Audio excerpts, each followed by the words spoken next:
Selamat pagi pemirsa, apa kabar Anda di pagi hari ini? Senang sekali saya Heri Orun kembali menjumpai Anda dalam Berita Papua. Sejumlah informasi pilihan dan teraktual disiapkan tim redaksi kami. Berikut 3 berita utama kami sajikan untuk Anda.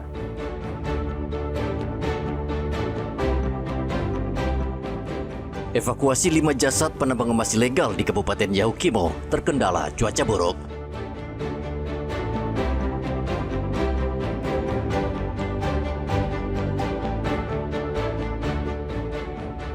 Perahu yang mengangkut 5 penumpang di Kabupaten Timika mati mesin. Tim SAR evakuasi penumpang dengan selamat.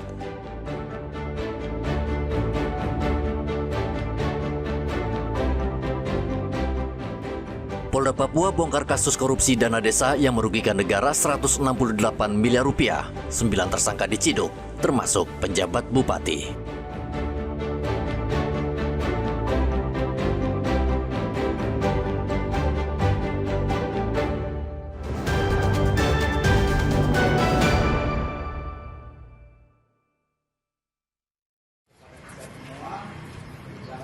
Polisi merilis 5 nama pendulang emas ilegal yang tewas dibantai kelompok kriminal bersenjata di Yaukimo.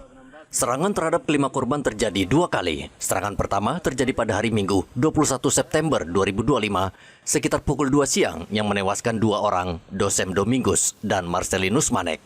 Setelah membunuh kedua orang tersebut, KKB ke lokasi penambangan emas ilegal lainnya pada esok harinya, Senin. Mereka membantai 3 penambang di Sungai Ihi, yakni Roberto, Yunus, dan Uno. Masih belum bisa dievakuasi. Setelah pertama hari Senin, upaya evakuasi gagal karena mendapat serangan dan lokasi yang kurang menguntungkan dari rekan-rekan yang melaksanakan evakuasi dan membahayakan keselamatan sehingga ditarik mundur. Hari Selasa dan Rabu kendala karena cuaca, hujan deras, dan banjir, dan hari ini sudah dilakukan upaya, namun ada kendala juga. Setelah 2,5 jam perjalanan, ternyata salah satu sungai tidak bisa dilewati kendaraan karena bekas banjir, sehingga kendaraan tidak bisa menyeberang ke sungai tersebut. Dan tentunya akan dilakukan upaya untuk esok hari sambil berkoordinasi lintas sektoral, baik pemerintah daerah, TNI Polri, apakah tetap melanjutkan evakuasi menggunakan jalan darat atau menggunakan evakuasi udara dengan segala resiko. Hingga Kamis sore, aparat belum bisa mengevakuasi 5 jenazah pendulang emas ilegal di distrik Seradala, Kabupaten Yaukimo karena cuaca buruk. Aparat masih kesulitan mengevakuasi 5 jasad korban pendulang emas di lokasi kejadian. Meski demikian, aparat memastikan evakuasi tetap dilanjutkan pada hari ini. April tahun 2025, KKB juga membunuh 11 penambang emas di lokasi yang sama. Namun kejadian ini tidak membuat kapok para penambang. Mereka tetap nekat datang dan menambang di lokasi yang sama. Rian Tonai melaporkan dari Yaukimo, Papua Pegunungan.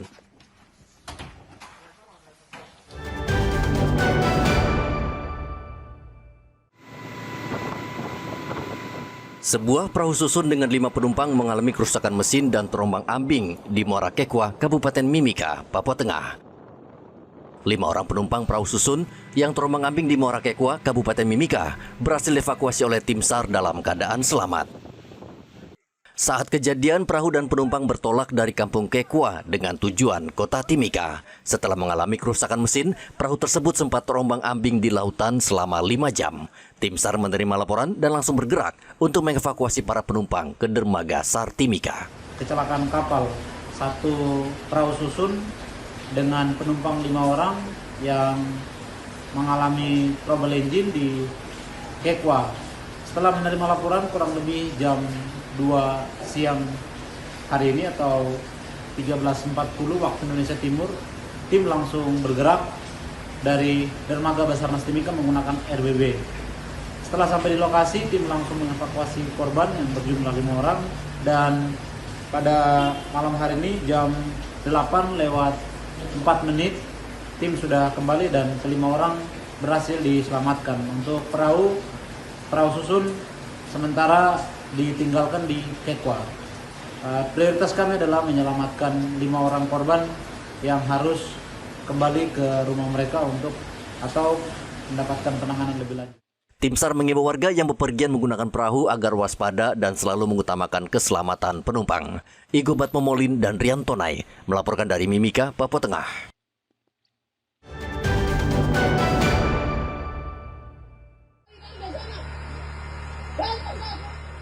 Masyarakat pemilik hak ulayat Wasirawi berunjuk rasa dengan memblokade jalan dan jembatan Wariori di distrik Masni, Manokwari, Papua Barat.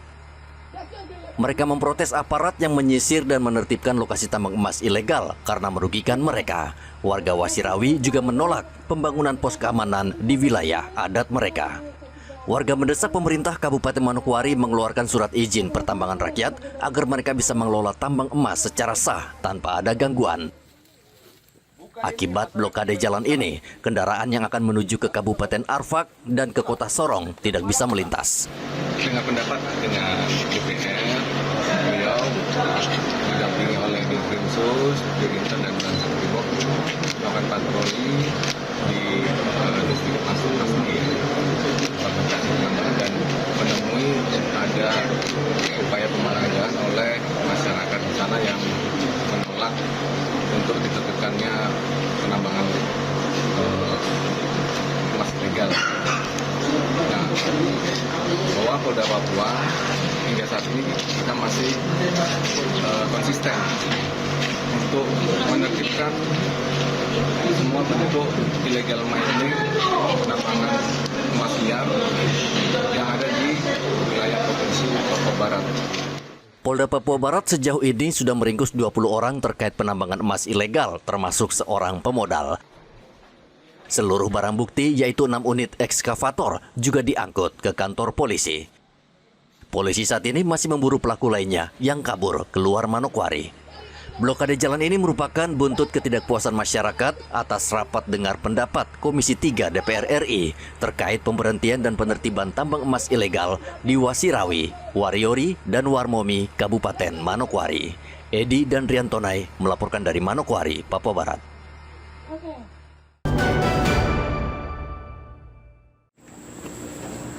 Jasad pria yang ditemukan di pinggir jalan poros Holtekam, distrik Moratami, Kota Jayapura pada hari Rabu akhirnya terungkap.